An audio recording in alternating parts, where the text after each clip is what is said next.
Assalamualaikum warahmatullahi wabarakatuh. Pada kesempatan kali ini, kelompok kami akan membahas materi tentang teknik pengelolaan risiko dengan derivatif.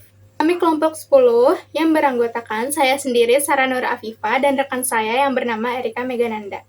Pengertian teknik pengelolaan risiko dengan derivatif. Teknik pengelolaan risiko dengan derivatif adalah cara untuk mengurangi risiko keuangan akibat perubahan harga pasar dengan menggunakan instrumen derivatif yang nilainya berasal dari aset lain seperti saham, mata uang, atau komoditas. Teknik ini membantu perusahaan melindungi nilai aset agar tetap stabil. Derivatif bisa diibaratkan seperti alat pelindung dalam keuangan. Jadi, ketika harga pasar berubah naik atau turun, perusahaan tidak langsung mengalami kerugian besar karena sudah memiliki perjanjian atau kontrak tertentu sebelumnya. Slide selanjutnya, saya akan membahas tentang forward. Forward adalah perjanjian antara dua pihak untuk membeli atau menjual suatu aset dengan harga yang sudah ditentukan dari sekarang, tetapi transaksinya baru dilakukan di masa depan. Jadi, forward itu seperti membuat kesepakatan harga lebih awal supaya perusahaan tidak terlalu khawatir kalau harga di pasar berubah nanti. Jenis-jenis forward, yang pertama ada currency forward. Currency forward ini adalah kontrak forward yang digunakan untuk membeli atau menjual mata uang asing di masa depan. Biasanya ini digunakan oleh perusahaan yang melakukan transaksi ekspor atau impor. Tujuannya agar perusahaan tidak terlalu terkena dampak perusahaan kurs mata uang. Yang kedua, ada commodity forward. Commodity forward adalah kontrak untuk membeli atau menjual komoditas dengan harga tertentu di masa depan. Komoditas ini bisa berupa minyak, emas, gandum, batu bara, kopi, atau bahan baku lainnya. Kontrak ini membantu perusahaan menghindari resiko kenaikan atau penurunan harga komoditas. Yang ketiga, ada interest rate forward. Adalah kontrak yang digunakan untuk mengelola resiko perubahan suku bunga. Misalnya, perusahaan khawatir suku bunga pinjaman akan naik di masa depan. Dengan kontrak ini, perusahaan bisa mengunci tingkat bunga tertentu agar biaya pinjaman lebih mudah diperkirakan. Yang keempat, ada equity forward. Equity forward adalah kontrak forward yang aset dasarnya berupa saham atau indeks saham.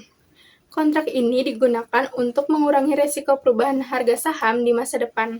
Di sini ada peran forward dalam manajemen risiko. Yang pertama adalah forward dapat mengunci harga aset di masa depan.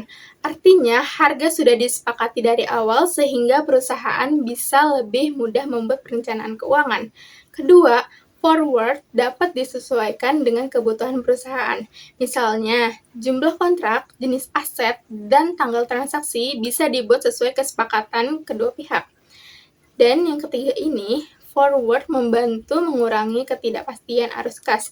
Dengan adanya kontrak forward, perusahaan bisa memperkirakan berapa biaya yang harus dibayar atau berapa pendapatan yang akan diterima di masa depan. Kemudian, di slide ini membahas tentang futures.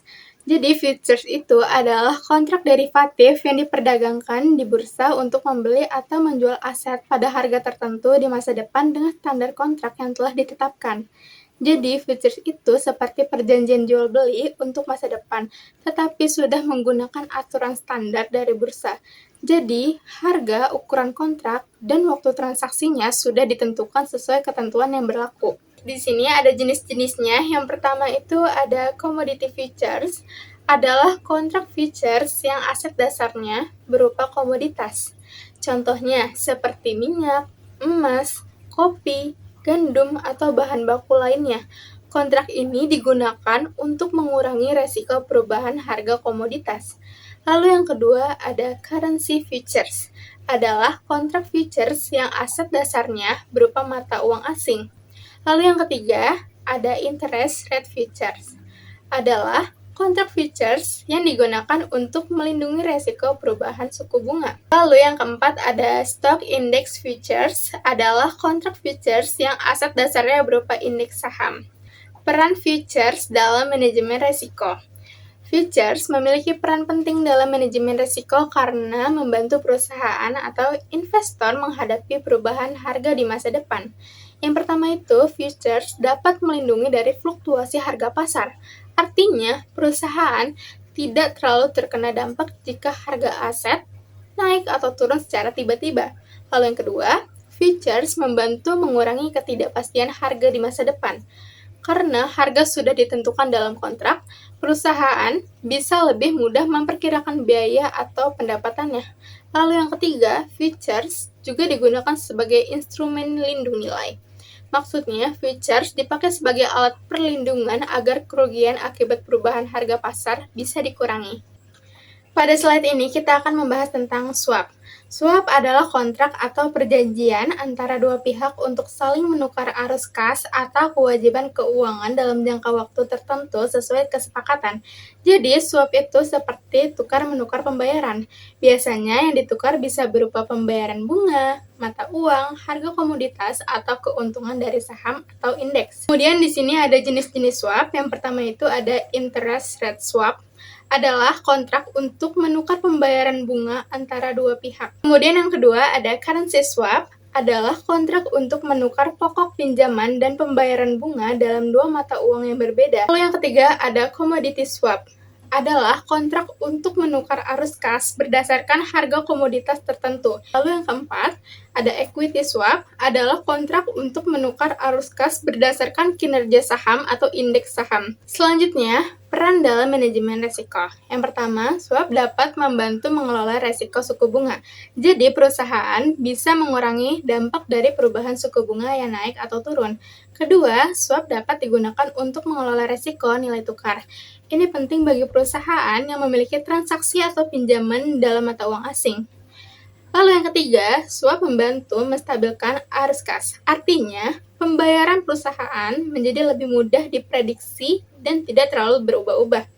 Dan yang keempat, swap juga dapat membantu mengurangi resiko kredit, terutama jika digunakan untuk melindungi perusahaan dari kemungkinan gagal bayar pihak lain. Baik, di sini saya akan membahas mengenai opsi sebagai salah satu instrumen derivatif dalam pengelolaan risiko.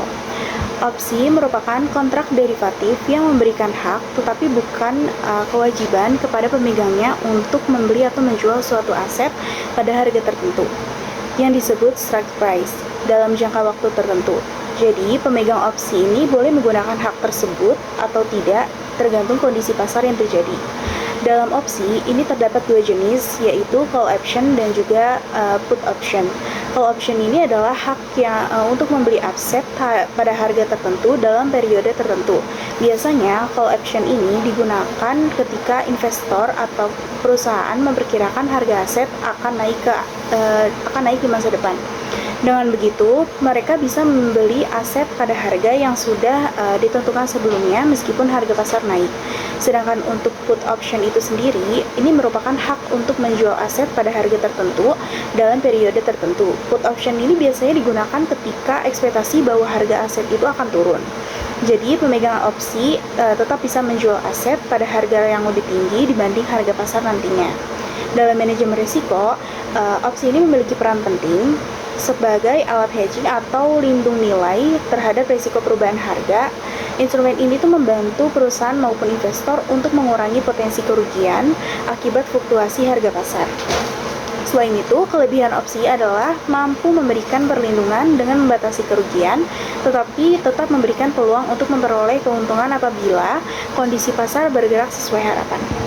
Selanjutnya, di sini juga kita akan membahas mengenai penjualan kredit dan sekuritisasi sebagai bagian dari teknik pengelolaan risiko. Yang pertama adalah penjualan kredit atau credit sale. Penjualan kredit ini merupakan proses pengalihan aset kredit atau piutang kepada pihak lain. Dalam praktiknya, perusahaan atau lembaga keuangan menjual hak tagih atas kredit tersebut kepada pihak pembeli kredit. Tujuan utama dari penjualan kredit adalah untuk mengurangi resiko kredit, terutama pada risiko gagal bayar dari debitur. Selain itu, penjualan kredit juga bertujuan untuk meningkatkan likuiditas perusahaan, karena perusahaan dapat memperoleh dana tunai lebih cepat dari hasil penjualan piutang tersebut. Dalam manajemen risiko, penjualan kredit ini berperan penting karena risiko kredit dialihkan kepada pihak pembeli kredit. Artinya, apabila terjadi gagal bayar, risiko tersebut tidak lagi sepenuhnya ditanggung oleh pihak yang menjual kredit. Dengan cara ini, perusahaan dapat mengurangi potensi kerugian dan menjaga stabilitas keuangannya. Selanjutnya, di sini ada sekuritisasi atau securitization. Sekuritisasi ini merupakan proses mengubah aset keuangan seperti kredit atau piutang menjadi surat berharga yang dapat diperdagangkan kepada investor.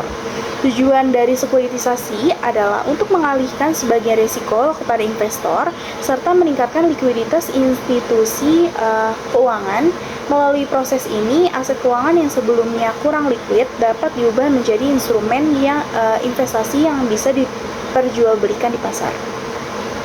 Dalam manajemen risiko, sekuritisasi ini membantu mengurangi beban risiko pada institusi awal karena risiko tersebut sudah dibagi atau dialihkan kepada para investor.